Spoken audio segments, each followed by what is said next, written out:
and I'm gonna get a lot of too. But honestly, there could be the way where you put Crawford over. You know, he coming behind his jab, he throwing straight punches, he going to the body, going it up and down. He just got to tighten up a little bit on his defense, but other than that, man, The pound-for-pound #1 position is never guaranteed in a sport built on constant debate. Fans and media voices are clashing non-stop. Now one of boxing's most dangerous figures has delivered a strong opinion. The Mexican monster has shared his thoughts on Terence Crawford, and this wasn't a challenge or a demand. At 168 pounds, Crawford didn't just defeat Canelo Alvarez, he dismantled him. A naturally smaller fighter climbed the divisions and completely dominated a man once seen as unbeatable. Is he on the Mount Rushmore of boxers? Yeah. Yes. Fuck yeah. Yeah? 3-time undisputed. He just beat Canelo. Yeah. The face of boxing. So now you can say, boy, it's the face of boxing. Greatest of all time, or? Greatest of all time. Yeah. I don't feel like it can never be one great, Yeah. but he definitely one of the greatest of all time for sure. Benavidez understands what it takes to succeed at the highest level, having held titles multiple times without ever tasting defeat. The compliments he gave to Terence Crawford went far beyond simple praise or handing out a symbolic crown.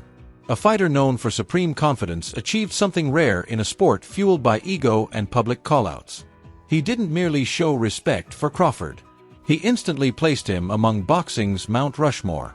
In his eyes, Crawford stands as an all-time legend who reshaped the sport in ways most fans may never witness again. Terence Crawford, because he beat he did something that I didn't think he was gonna do. He beat Canelo. That's 3 weight classes going up. And he made it look pretty easy. So you have to give it to Crawford. And this wasn't coming from a casual observer, it came from a dangerous rival. That kind of respect has a way of silencing everyone.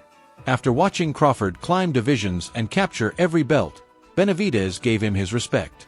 But what he said afterward revealed even more about Crawford's grit. When asked what impressed him most, the answer wasn't speed, movement, or his switch-hitting ability. He pointed to something no gym can teach. He said Crawford's heart was the real difference.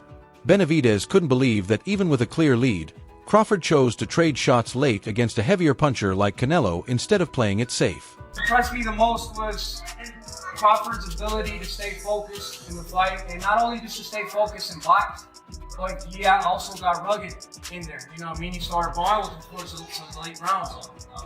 That's something I appreciate in a fighter. He was already up. He could have chosen to just box, but he went in there and he tried to brawl with him in the last round. So that's really what impressed me. His heart was more than anything impressed me. Crawford wasn't satisfied with simply getting his hand raised. He wanted full control of the moment. That ruthless edge inside him, that relentless hunger, wouldn't allow him to coast to victory or settle for an easy win. Fight, it's a good fight for both of them. Good fight for. I think it's more important for Crawford than anybody, But I think if anybody could beat Canelo, I think Crawford could. Yeah, I know you said he could be the guy. What kind of a chance do you ultimately give him? You can give him a 7 out of a 10. Oh wow, that high! I thought you were going to say 25. Crawford is good. Crawford is good, and I think he's been known that he's going to fight Canelo for a long, long time. And Crawford, he likes to pick up the weight. So I'm sure he's been working on the weights for a long, long time. So Crawford, when he has with a person that has a big IQ like that, if you do enough weights, and you stay working for a long time, you have a bunch of. Benavidez believes that mentality is the real weapon. He doesn't think Crawford will ever lose because of it. The skills are elite, but it's the dangerous mindset behind them that separates him. In his view, that edge is something Canelo Alvarez no longer carries the same way. I'm gonna get a lot of too, but honestly, there could be the way where you put Crawford over Mayweather. Because of going up, you didn't see Mayweather go up from 147 to 168. That's crazy, bro, And honestly, I thought Crawford was going to have more of a hard time because he had a hard time with Madronov. So imagine going up to it. That's crazy. But I don't want to take nothing away from Mayweather. Mayweather's the greatest of all time. But I think that was a really big risk that Crawford took, and then he ended up winning. So you have to give credit to that too. That's a big risk. That'd be like me going up and fighting Usyk right now, heavyweight. That's been kind of hinted. I'm not thinking of that right now. I'm not thinking of that right now, no, but.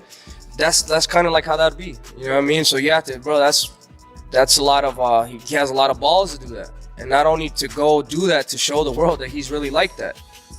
Crawford's praise carried a sting, because Benavidez used it to shine a light on Canelo Alvarez's flaws. After cementing his place among the greats, Crawford went after the man he had chased for years and delivered a decisive beating. Benavidez explained what he sees as Canelo's critical error. The loss wasn't about a lack of skill or strength, it was deeper than that. He believes Canelo's ego got in the way, making it impossible for him to handle the fight mentally.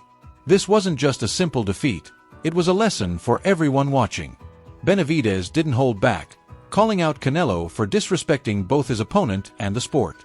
According to him, Canelo underestimated the challenge, while Crawford relentlessly pressed forward, landing a flurry of punches to assert his dominance. Benavidez's take? Canelo seemed to think he could just stroll through Crawford, land a single shot, and walk away victorious, but it never worked that way. I'm not happy that he lost. I kind of felt like that could have been me. That was my moment. You know what I mean? If I would have gone in there, I know I would have beat him. You know what I mean? So I don't want to be a hater, but that's kind of how I feel. But you know what I mean? I give all the flowers to Crawford. You know what I mean? That should have been me in there. That should have been my. If I would have got that fight, I would have been me. I would have been the one getting my hand raised. But like I said, it didn't happen, and that's why it didn't happen, because Canelo knows that would have happened. Disrespect like that has no place in boxing, and Benavidez didn't hesitate to call it out. He also issued a chilling warning that every fighter should take seriously, a warning that hits hard. In the end, it wasn't just skill or strategy that failed Canelo. It was the very ego that had built his legend that ultimately became his downfall. Crawford took it way more serious than Canelo, which is kind of weird because, you know, the amount of money that Canelo was making. And I know all these people say, oh, yeah, you know, talking shit about Canelo. I'm not talking shit about him. He just didn't look like he really prepared 100%. Just throwing 10 punches around, or I think it was his ego's that big that he thought that, oh, I'm just gonna walk through him, catch him with a good shot, and it's gonna be done. As you can see, Crawford is a different type of fighter. Not only does he have the boxing IQ, he has that dog in him. He was in there, he was brawling with Canelo like in the 8th, 9th, getting the best out of him. Boxing, he's epitome of a great boxer. There's a lot of lessons that to be learned in that fight. You know what I mean? If you really want to make something come true and you really believe it, you can make it come true. And then the other lesson is, don't let your ego get the best out of you. Don't think that you don't have to prepare because you're a bigger fighter. You know what I mean? That shit will bite you. With Canelo dethroned, all attention shifted to the next monumental clash, the fighter with the deadliest instincts in the ring. Terence Crawford was set to face one of the most formidable pressure fighters in boxing, the Mexican powerhouse David Benavidez. It felt like a true passing of the torch.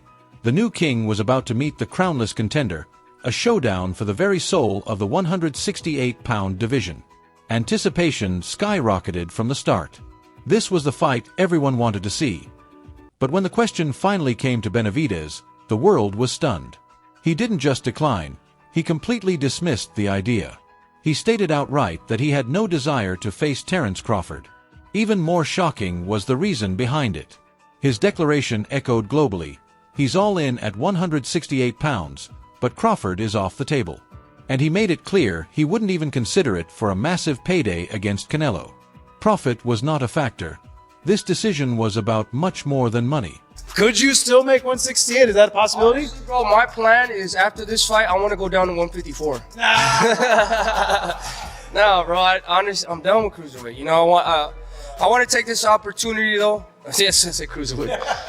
I want to take this opportunity to, you know, congratulate Crawford. You know, he put a hell of a performance. He's up there in the Mount Rushmore of the greatest fighters of all time.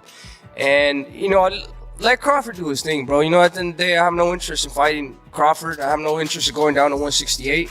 I mean, yeah, it's nice that it would be dope winning all titles, but I'm way past that at 168. You know, the only reason I wouldn't even go down to 168 for Canelo, and I'm just being real with you, you know, and let Crawford do his thing. Let him have his, let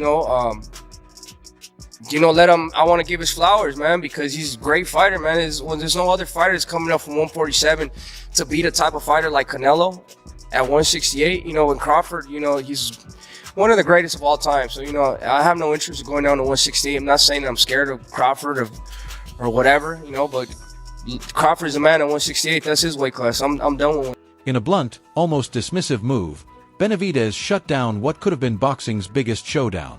His message was simple: let Terence Crawford reign, this is his division. By turning his back on the entire weight class, the fans, and the highly anticipated matchup, he effectively handed Crawford a clear path to dominance. Canelo fight looks with Benavidez. Who do you favor? I still got it at 50-50. Benavidez good, but Canelo is, you know what I mean, great. We just we'll see the fight, man. We all want to see the fight. Do you think he gets him to the body? Because Google was laying a lot of body shots. I don't know. That's why I said we got to watch the fight. You know what I mean? It's a different style, different type of fighter. You got two strong fighters going head to head. Is Canelo the only 68 fighter? Would you consider a Benavidez? Yeah, Canelo the only one. But why make this move as the top fighter in his division? Why leave behind a familiar throne for a weight class with bigger names and fatter paychecks? This is the untold story that most people overlook. At 168 pounds, Benavidez carries a turbulent history. He's the first in history to win a world title twice and then lose both. The first loss came after testing positive for cocaine, costing him his belt. When he reclaimed it, he lost again, this time for failing to make weight. That chapter of his career was long and painful. He's fought through struggles with weight, and now dropping to 168 again was no easy feat. The Mexican monster is searching for a fresh challenge. He's not looking back at past mistakes. He's moved up to 175 pounds, eyeing the cruiserweight division, aiming to conquer new territories.